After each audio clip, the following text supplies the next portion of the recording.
Tonight's review can also be seen as part 2 to my review of Peter Jackson's Get Back that's now showing currently on Disney+. If you've seen the video, you know my thoughts on that. Well, tonight's video, we're going to take that one step further and we're going to look at what eventually became the two products that resulted from these sessions. The first product, of course, tonight that we're going to be talking about was the album that was released in conjunction with the original release of the film, and that, of course, was the album Let It Be. Years later, older, wiser, and surviving Beatles decided that it was time to further investigate those tapes. Of course, we all know that McCartney was never happy with those tapes, and with the inclusion of Phil Spector as the producer on that album and the decisions that he made, with McCartney feeling like he was left out of the loop, it was time to reevaluate the album and perhaps with new digital technology to present it in a way that better represented those very sessions. While the first album, Let It Be, included studio chatter and a rendition or two of old English folklore type songs, and not the best performance of those songs I've ever heard, and as well as the deletion of John Lennon's song Don't Let Me Down, the album, even when I was 15 years old, did seem a bit bare if I was honest with myself. And of course the listen was always rewarding. You had such magnificent songs on there, such as Get Back, Let It Be, Long Winding Road, and Across the Universe. Not to mention one of John Lennon's songs that I love, One After 909, and as I mentioned in my last video, a song he wrote when he was only 15 years old. Now I'm speaking from memory here. That's the way I do this. I don't follow a script here on the bottom line. I generally just speak from the top of my head. Now I know that Strawberry Fields and Penny Lane was a double A side. And here in the States, so was Revolution and Hey Jude. And perhaps it was my 15-year-old mind just assuming that Get Back and Don't Let Me Down was another double A side. And I'll give a heart to the first person who will give us the lowdown on that. But one thing with authority I am sure of, and that is the fact that Don't Let Me Down got pretty much equal airplay with Get Back. They were both played while the disc was #1, pretty much equally all the time. So when they didn't include Don't Let Me Down,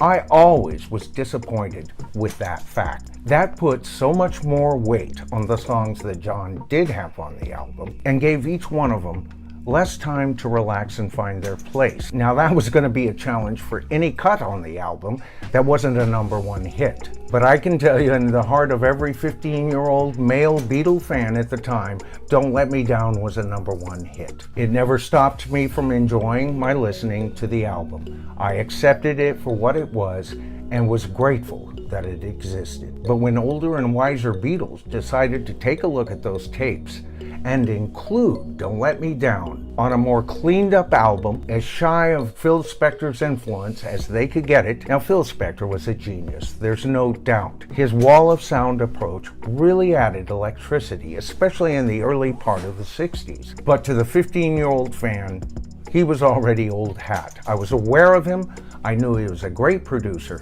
but I was already too much of a George Martin fan and aware of people like Jeff Emmerich, Ken Townsend, and the many other experts that helped create the Beatle machine. And of course, I respect that. However, with the release of Let It Be Naked, here's what I felt we received. We got a less top and tailed approach to this album. No in-between studio chatter to speak of, and there was no more Roadhouse sing-alongs included with this release. Now you have an album, in my head at least, has 5 #1 hits written and performed in a very short time. Gone are the syrupy Spector influences, of course, and instead we are presented with very basic, yet beautifully produced and wonderfully balanced Beatle music at its very best. So if this was a product shootout, in my humble opinion, Let It Be Naked is the masterpiece that should have been presented to all of us to begin with. Now, I mentioned some of the new remixes that we weren't going to be covering, and the reason I'm not covering them tonight is frankly I'm a little disappointed with them. But I hear a hollowness in the overall mix as they try to clarify just this little thing or that little thing. I feel like with these remixes, we're starting to lose the artist's original intent. I've seen lots of reviews on these remixes, and most people would probably disagree with me. But that's one of the things that makes the world go round. My opinion is only my own opinion. I'm only the question. You are the answer. So let's hear from you. Am I wrong? If so, let me know why. All right, so that about wraps up Friday for Ray 2, Part 2, and we hope you got some value out of the video. The responses from viewers have been fabulous, and I'm happy to report tonight that we now have 92 subscribers, 8 shy of our Phase 3 goals here at the bottom line. And if you did get that value, please give us a thumbs up and consider subscribing to the channel. All you have to do is hit subscribe to the tribe, hit the top bell notification, and you'll be notified of all future videos.